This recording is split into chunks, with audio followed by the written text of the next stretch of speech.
can never, ever remember Leslie as she was. In my dreams, it's just a nightmare the way I last saw Leslie on the slab in the morgue, the horrible pictures that were taken of her, and her voice on the tape recording, begging and pleading. That's all I can think of all the time.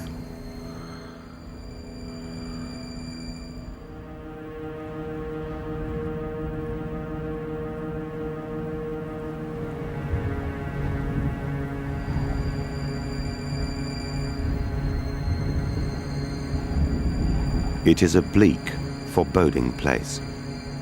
For many, the name Saddleworth Moor sends a shiver down the spine. For 30 years ago, it was here in the Pennines, northeast of Manchester, that events took place which would shock the nation. The search for children's bodies dominated the autumn of 1965. Hundreds of police and volunteers scoured mile upon mile of open moorland for the bodies which had been buried in shallow graves. In one of the most horrific cases in British criminal history, 27-year-old Ian Brady and 23-year-old Myra Hindley received multiple life sentences for crimes so gruesome they defied belief. Together they had murdered Pauline Reed, aged 16, 12-year-old Keith Bennett, John Kilbride, also 12, 17-year-old Edward Evans, and the youngest victim, 10-year-old Leslie Ann Downey. Of the 5 children, Leslie was the only one known to have been tortured before being murdered. Photographs of her bound and naked and tape recordings of her pleading with her captors were shown in court. That moment is drawing.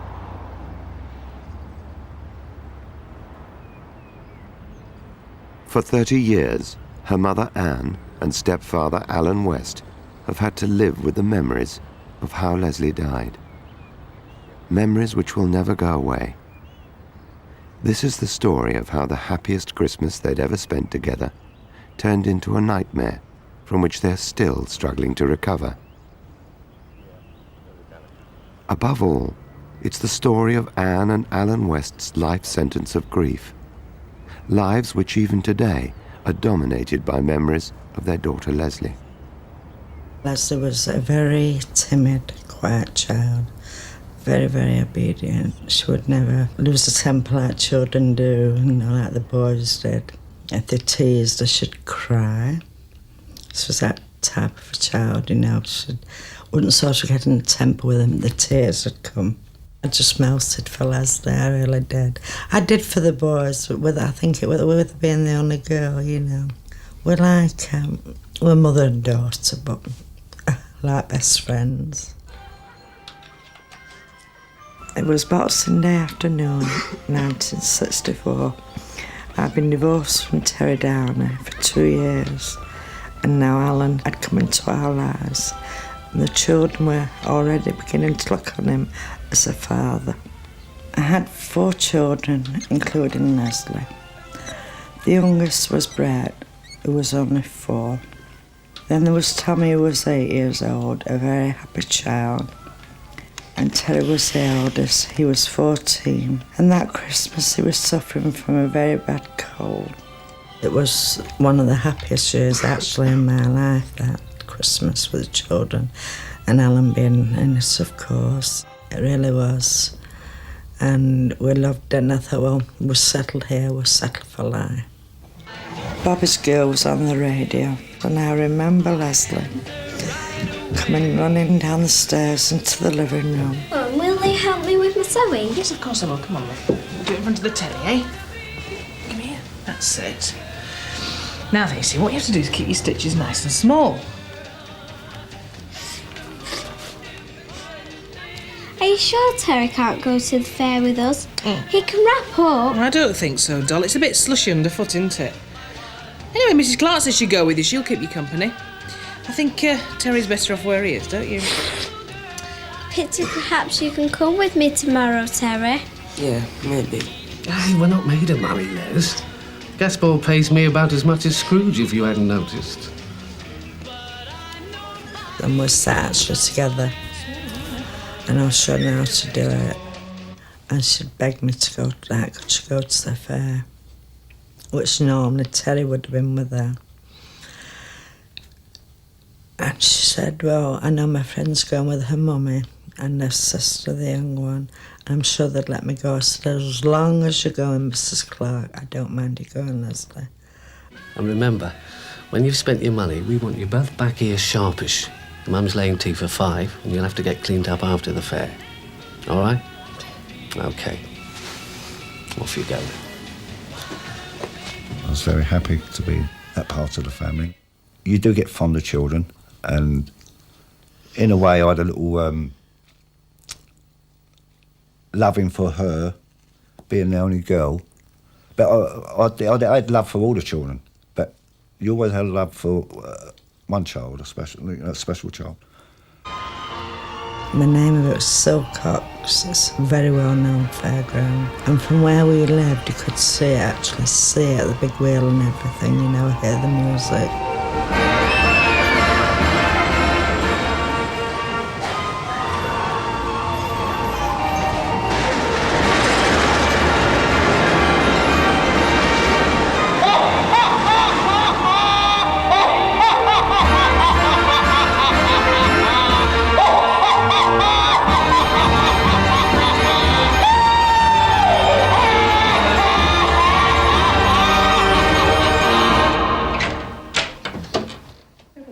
Tommy came home. Hello, love. No, Leslie. Where's Leslie? So we said to Tommy, have you seen Leslie? He said, well, I saw her on the fair. Are you with her? And he says, Mrs. Clark's children's home, but Leslie's not with her, On the wall of with death. them. So straight away, it was panic. There was panic. Look, you stay, love. Terry, get your coat on. You might come back, so you stay there. Alan and I went to the fair. We asked on the fairground if they'd seen a little girl with very curly hair. Nobody's seen her, nobody remembers seeing her. My nerves were absolutely shattered. Everywhere I looked, I seen Leslie, and it wasn't Leslie.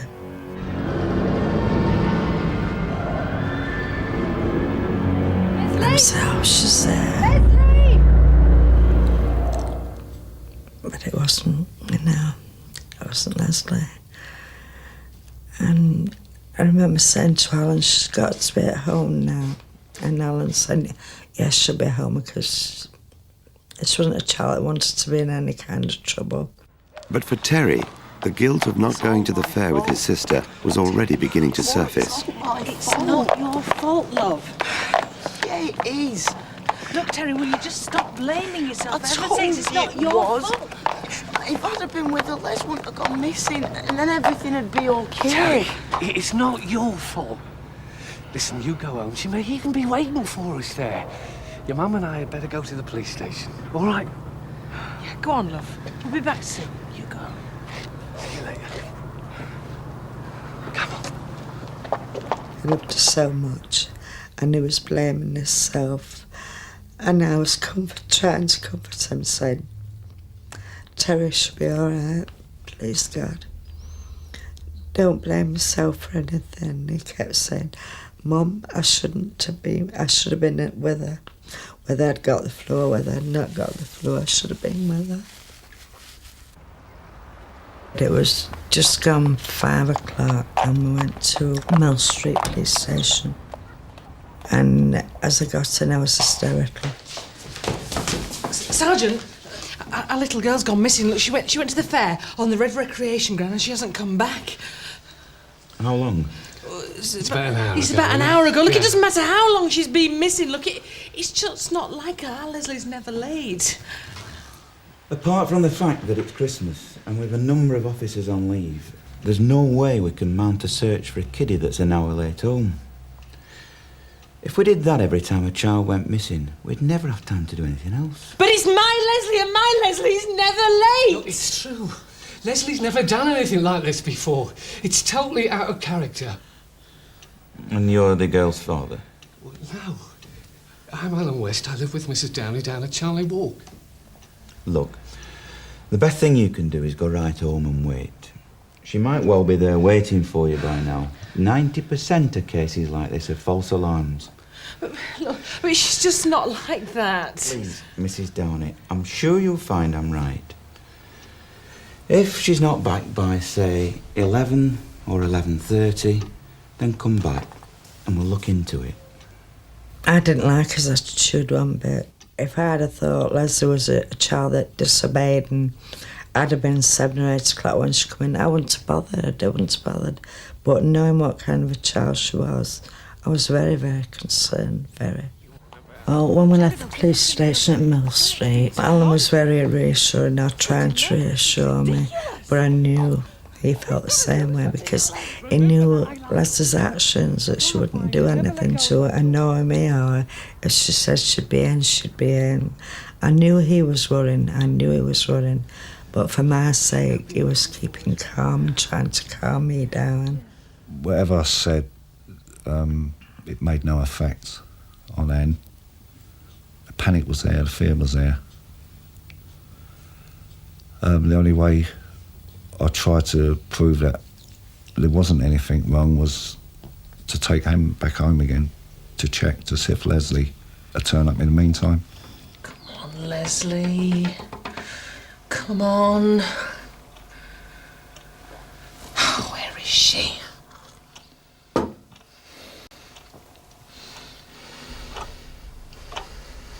Time seemed to stand still. The hands of the clock just didn't seem to move. Look, we've got to do something, Anna. We've got to. Right, I don't care what time it is. We've got to go back. She's been gone over 6 hours. It was endless. It was the longest night I'll ever know. And as I was running down to Mill Street, the people were enjoying themselves and they were coming out, laughing and joking. I just couldn't believe it. While they were laughing and joking, I was feeling as I was feeling. When we went to Mill Street at about 11 o'clock, something to 11, that's when they decided it was something serious. And I knew that because they wanted a full description of everything she was wearing. Very curly hair, and was last seen by the Wall of Death at Silcox Fair. And she was wearing a blue coat, black trews, pink woolen cardigan, red shoes, and this photo of her was taken only a few weeks ago and is a good likeness. Yes. And there hasn't been any argument or anything. We assure you nothing like that is happening. No, we love Leslie. We just want her back. Very well. Leave it with us then, Mrs. Downey. He told us to go home. Possibly he said that she could be at home when you arrive. We left there approximately about 40 minutes after reporting Leslie missing officially, which they accepted as official. And we went home. Leslie wasn't there. She hadn't turned up. I remember getting back, walking into Leslie's room. And I said from then, the light in this room will never go out, whoever's got it. I never believed that anyone could hurt her. Never believed that. And I never went out for over 6 months. Because we thought that somebody had dropped her off. She knew all that was there. And we would still be there waiting for her. And I never believed for 1 minute she was dead. No.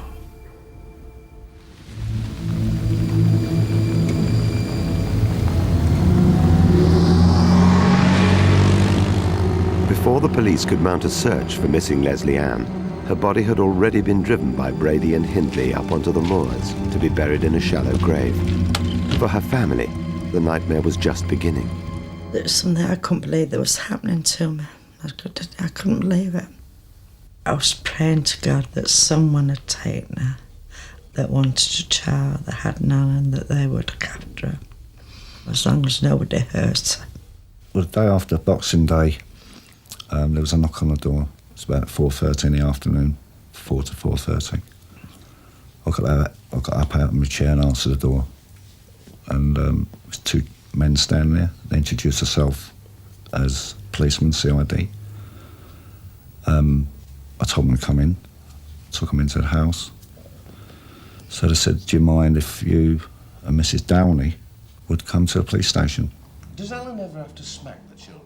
No.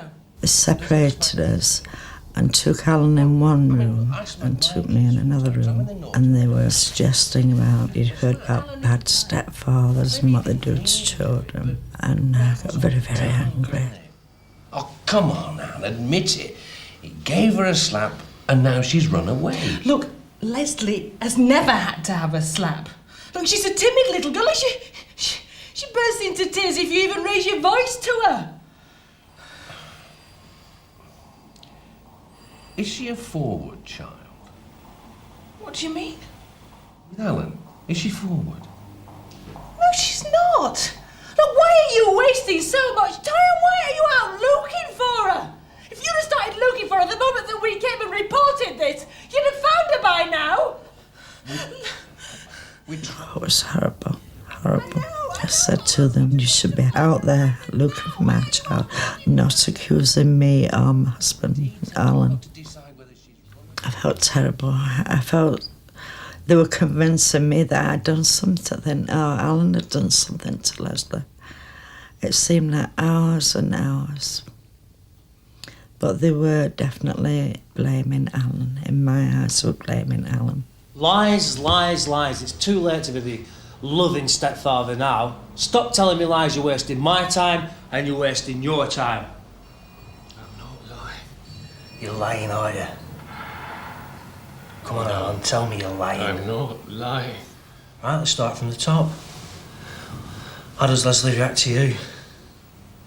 She looks on me as a father. You're not a father, though, are you? You're only a stepfather. No, but she You're looks not a amazing. real father. She loves me. We're friends. Friends, is that all? And do you love her? Yeah, of course I do. But which way do you love her? What you on about? Come on, Mr. West, which way do you love her? Tell me.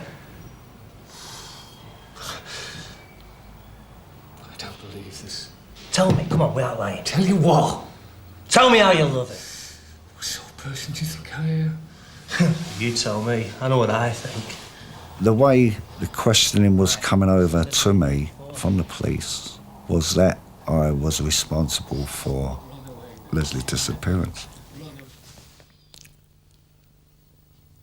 They asked, again, the same questions that put me in the category of the wicked stepfather syndrome, which we all know there is a lot of wicked stepfathers or stepmothers about. But I wasn't one of them. I loved her like she was my own. You're lying again, aren't you? Look, why don't you just tell us the truth? You hit her, didn't you? I didn't touch her. It may have been an accident, but you smacked her and she has run away. I didn't touch her. Just admit it! I'm telling you the truth, can't you? Admit understand it! that? I didn't touch her. The questions. Did you smack Leslie? Have you hurt Leslie? Where have you put Leslie? This was going on and on and on. And I'm sure that if the questions was carried on much longer, I would have admitted to something which I never did. I would have done that. Just for peace and quiet. They took me into the corridor and my little boy, Tommy, was in his pyjamas and he was actually crying. And I said, how's he got here? You didn't bring him down with us. He said, oh no, we wanted to question him. I said, how dare you do that without me being there? I said, oh, we can do. We wanted to know off Tommy, like, had Mummy or Alan done anything to his sister? The interviews may have been over, but for Anne and Alan, there was more to come. As I said, Mr. West, we'd just like to take a look around, if you don't mind. Look, we're tired. Can't we just leave this? We'll take a look upstairs first, all right?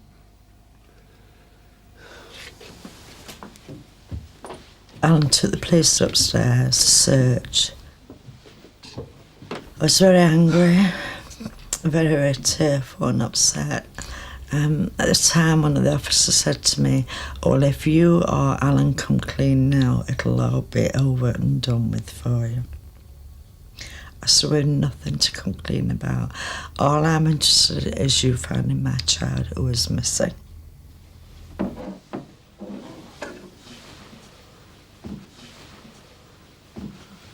Right. You got anything? Just wait. Nah, nothing here. Right. Let's do the next one then. And then the next thing, we were standing in front of the airing cupboard on the landing. What's in this cupboard, Mr. West? It's an airing cupboard. Yes, but it's big enough to hide a child's body in, isn't it?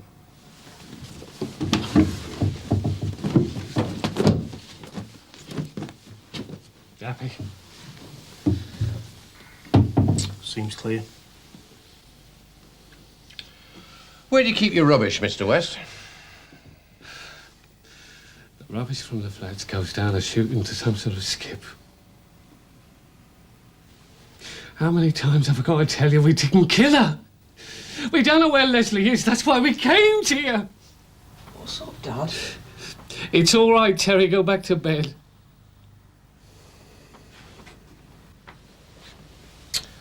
Look, Mr. West.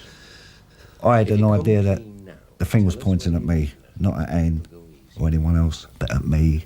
The feeling was that he is the guilty one, the wicked stepfather. It had been weeks since Leslie had last been seen at the Christmas fairground, and the police had drawn a blank. Although Anne and Alan lived with the hope that she was still alive, the weeks turned into months, and Leslie's disappearance was affecting the whole family. Everything had changed, everything. Not only my life, even the children's had changed because they loved us so much. They kept saying, we want Leslie back, we want Leslie back. In the October time, was watching television, Alan and I, and Terry. The two boys were in bed, and there's a news flash come on. And it said the body of a child been found on Saddleworth Moors. And not being on the phone, I just had to know from the police, so I ran to our neighbours. And I said, please tell me, have you found Leslie on the moors? They said, no. I said, don't lie to me, I want to know, I'm entitled to know. I'm her mum. They said, no, Anne, go home and go to bed. It's the body of a little boy we found on the moors. And it was such a relief to hear that. It's not Leslie. I was overjoyed that it wasn't Leslie, thinking it wasn't Leslie. But the next morning, I'd been doped up and I felt Alan getting out of bed and then going over to the window.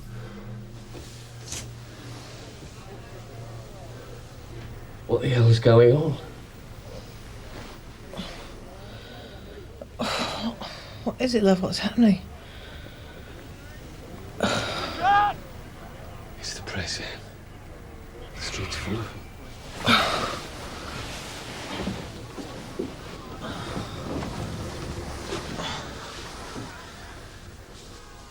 Oh my God! Oh God! Oh. I knew then that the police had been lying to me. I knew. Don't jump to conclusions. Bobby! Don't mean to say it's all Leslie. They could be here for anything. Please. Bobby, I'm boring. Please, love. He said he don't know for sure, and put his arms around me, said don't carry on, so we won't know until we're here officially.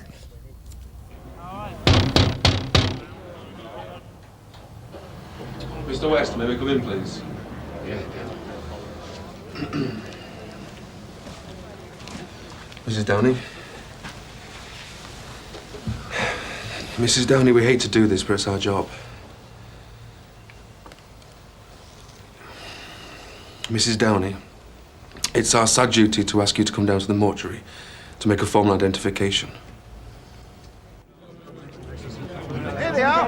Here they are now, look. We were then driven to the mortuary at Upper Mill, and we were just surrounded by press. place. And as I got out of the car to go to the morgue, they were saying, "Is it Leslie? Is it Leslie? Tell us, Mrs. Downey, is it Leslie? Is it Leslie?"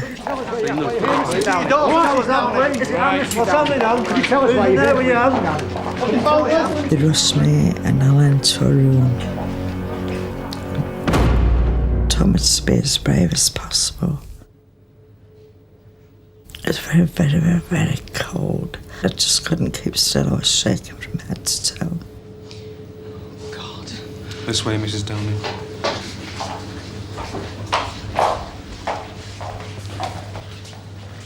I'm sorry, Mr. West. You'll have to wait here. Oh, no, don't go. I'm sorry, Mrs. Downey, but he's not a relative. He can't go inside with you. It's regulations. We'd like to, but we can't. WPC Clark will take you through. Well, I went to go in with Anne, and I said, "Sorry, Mr. West." Only Anne could go in, which I was annoyed, because I'm sure that with my support with Anne, if it was Leslie, which at the time we never knew, she had a shoulder to lean on, shoulder to cry on.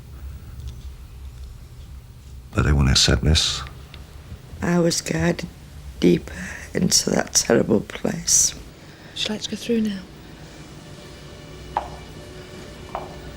The smell was horrible. It was like very, very musty, damp smell.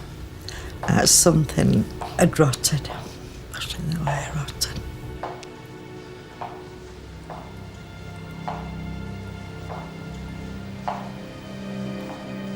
She was Leslie, but there's only half of her.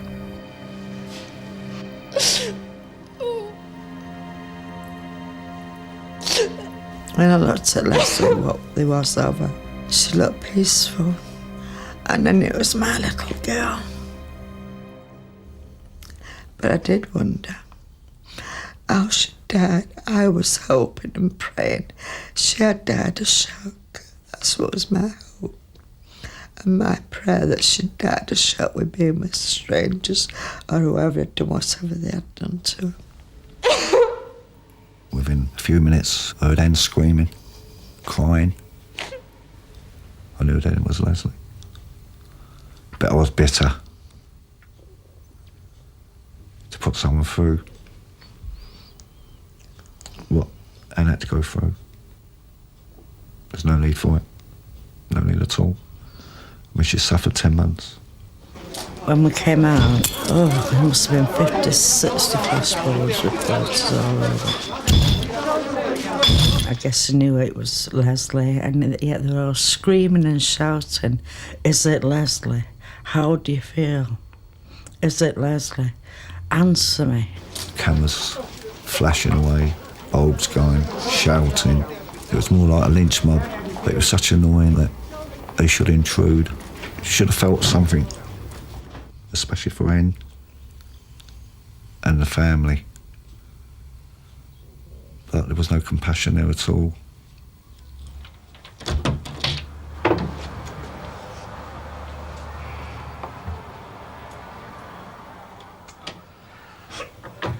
Oh, Terry, love, come here. Oh, love.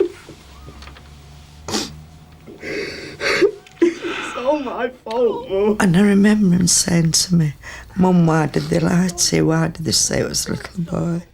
He kept repeating, "Should have been here today only for me." And I was consoling him, "Don't blame so, Terry." But it was uncontrollable.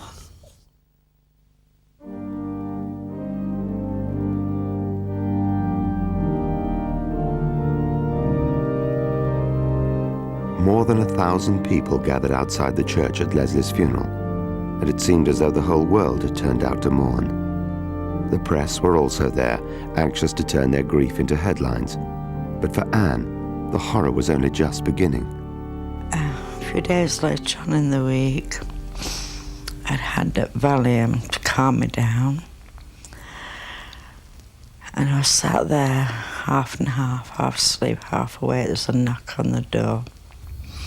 And it was one of the detectives with like a portfolio in his hand. What now? It's some photographs. We know they're Leslie.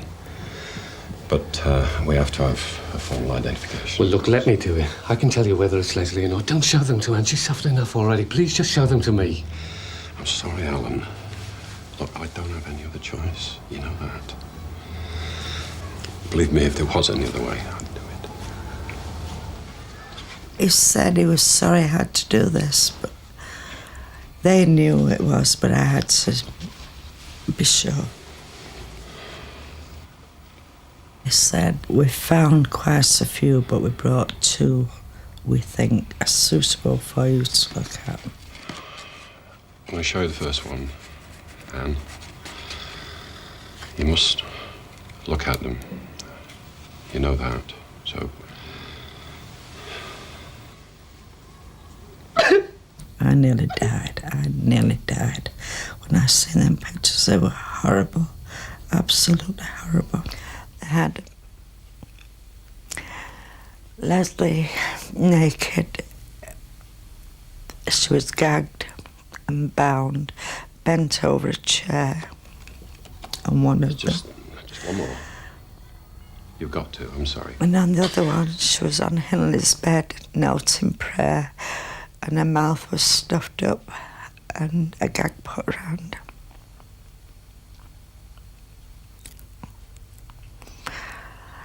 Oh, God. Do you identify her as Leslie, Mrs. Downey? I was in a terrible state.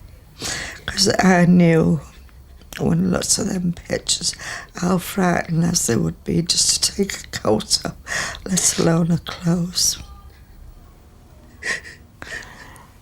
And then I remember them saying to me that I'd be needed to go to Mill Street again. I didn't really know what I was going down for, really. Superintendent Bob Talbot, Mrs. Downey. It was good of you to come. And I found that Mr. Talbot was very, very, very uneasy. A tape has been found and it's not very pleasant. But I must ask you if you can recognise Leslie's voice. A tape? Yes. I have a daughter of my own, so I know how you're feeling. I'm going to turn this on and then ask you if you recognise the voice, OK? I started to play the tape.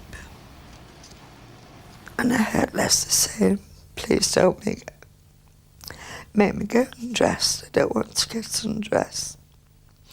Please, please let me go home to Mummy. I won't tell anyone what you've done to me if you just let me go home to Mummy. And with that, I heard the monster, Hindley, her voice saying, be quiet, shut your mouth, else I'll give you another good hiding. She was saying, what's your name? And Leslie was saying, Leslie, what's your name? Leslie said, Leslie Ann. What's your name? And then I heard Leslie Ann Weston. She'd made a mistake. I suppose it was in her fear. She said Weston. Then Mr. Talbot turned the tape off. He said it's the worst thing I've ever had to do to any woman, this. I remember the policeman saying he'd been very brave. I thought, I hadn't been very brave. I couldn't possibly be brave. She'd never had a good hiding in her life, Leslie. Till she met them monsters. Never been smacked. Never had to be smacked. I do know she was sexually assaulted in every way possible by her as well as him. How she could stand by and let a little girl beg and plead of her. She even called her mum to see if it'd help her. She was 23 and childbearing age. She should have had motherly instincts. She's just a monster, born evil.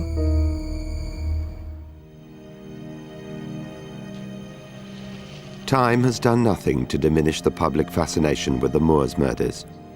No other crime has produced a couple as depraved and sadistic as Ian Brady and Myra Hindley. And never before in criminal history had a woman participated to such a degree in the sexual torture and killing of children.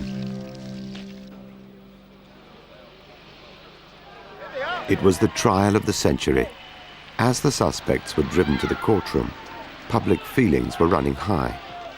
The death penalty had been abolished only 5 months before, so an angry public knew that neither of them would be sent to the gallows. Instead, Ian Brady received 3 life sentences and Hindley 2 life sentences plus 7 years. To their family and neighbours, Brady and Hindley were a quiet, devoted pair who were always in each other's company. But Ian Brady had a criminal history which began at the age of 13. By the time he met Myra Hindley, he was clearly psychopathic and obsessed with a history of torture, sadism, and Nazi atrocities. Myra Hindley, on the other hand, had been a fairly devout Catholic, but with Brady's influence, she soon cast aside the rules which had guided her and entered into the kind of sadistic pleasures her lover offered. The tape recording made by the killers was to be the most disturbing exhibit ever brought before a British court of law. Myra Hindley could be heard encouraging Brady in the torture of Leslie Ann, and as it played to a stunned jury, several people, overcome with emotion, left the courtroom.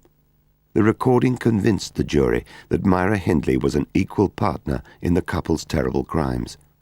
As the killers began their life sentences, for Anne and her family, their life sentences of grief were only just beginning. People cope grief in different ways.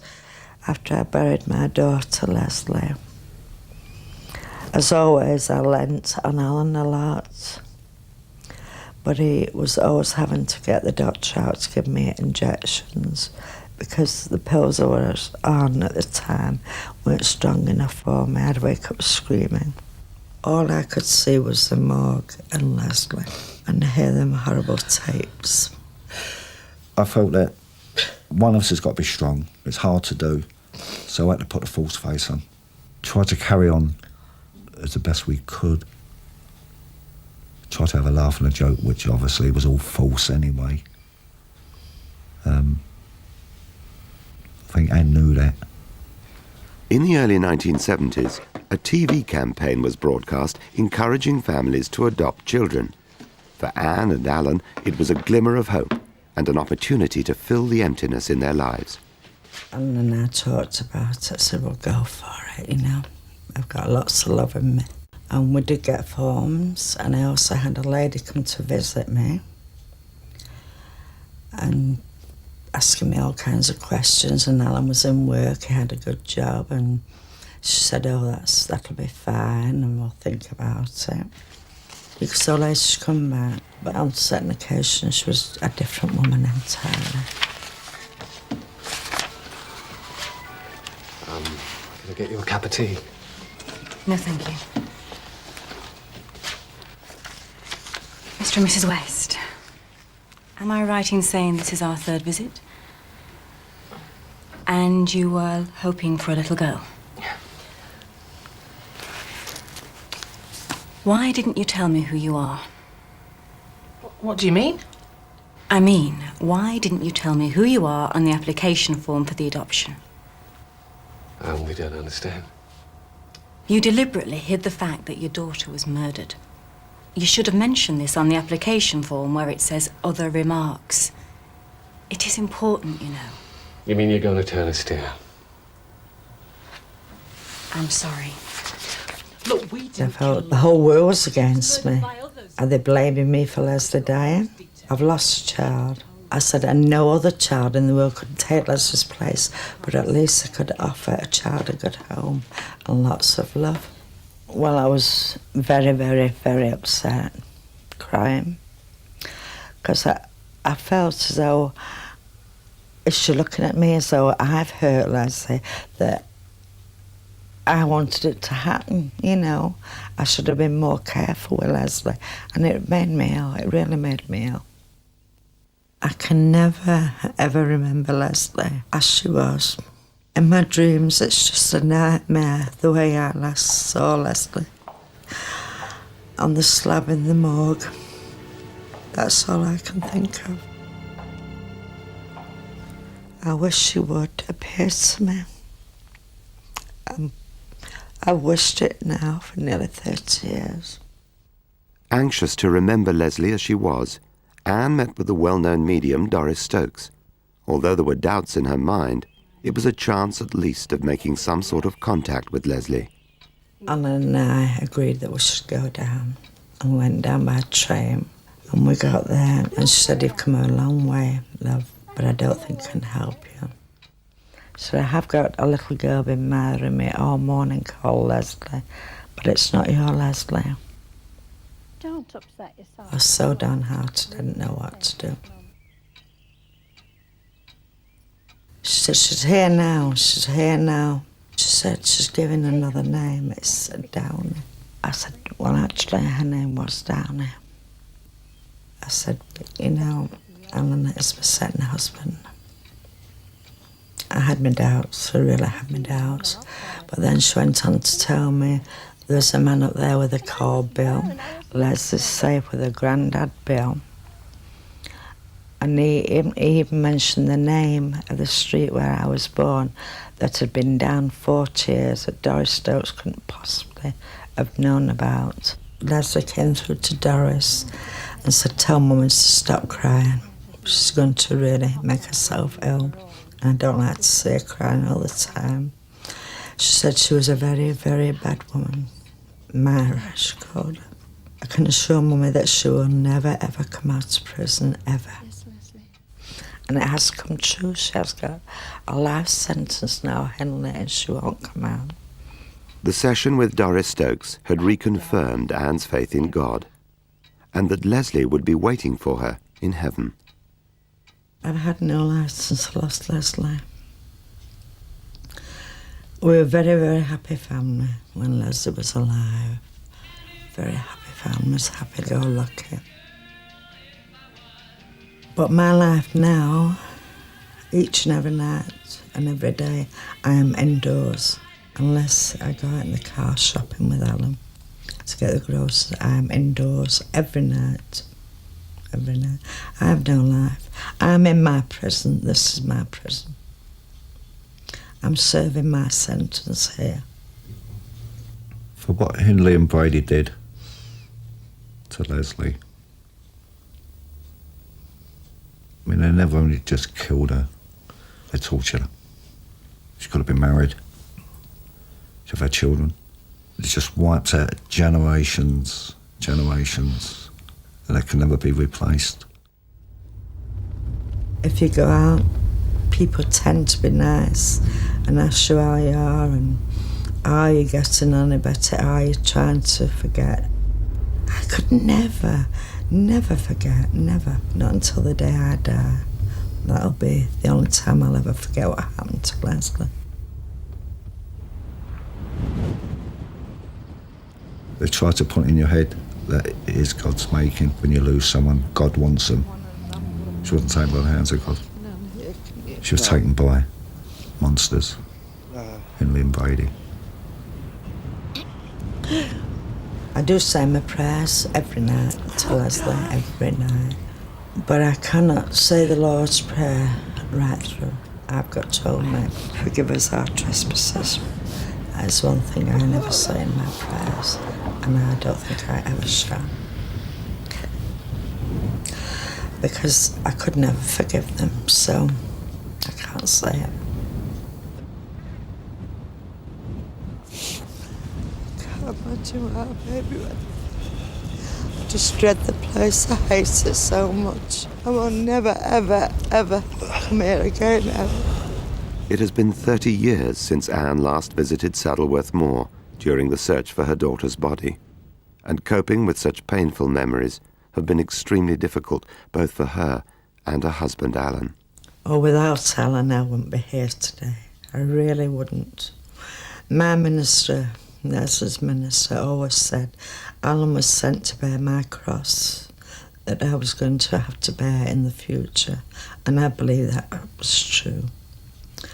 He's been a wonderful husband. I don't want for anything. I don't have to do anything. He waits on my hand and foot. He does everything that I should be doing, that I'm not capable of doing. He's a wonderful husband. I love him so much for it. I really do. No, we never separate. never. We do hear of cases where people are separated, they've gone their own ways after a tragedy. And there might be a breakup in our marriage anyway, or our relationship. It's too strong. It is the love we have for each other, isn't it? Yeah. The love's got to be strong. Love for each other's got to be strong. They've taken a part of the love away, but we've still got memories. And they can't take memories away. It's Leslie that keeps me going, definitely. She keeps me going. I know it's her and Alan, but Leslie's there saying, you don't give up, Mum. Don't you give up. I would die tomorrow to be with my Leslie and die in peace if Mara Hindley was dead. If it came on television that Mara Hindley had committed suicide, I would go to bed and willingly die peacefully to be with my child.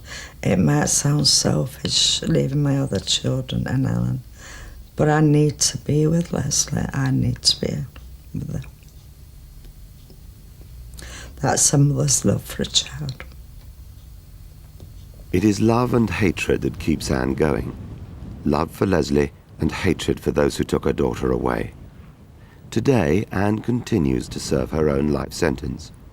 It's a life sentence of loss, which extends almost beyond grief. Our Father, who art in heaven, hallowed be thy name.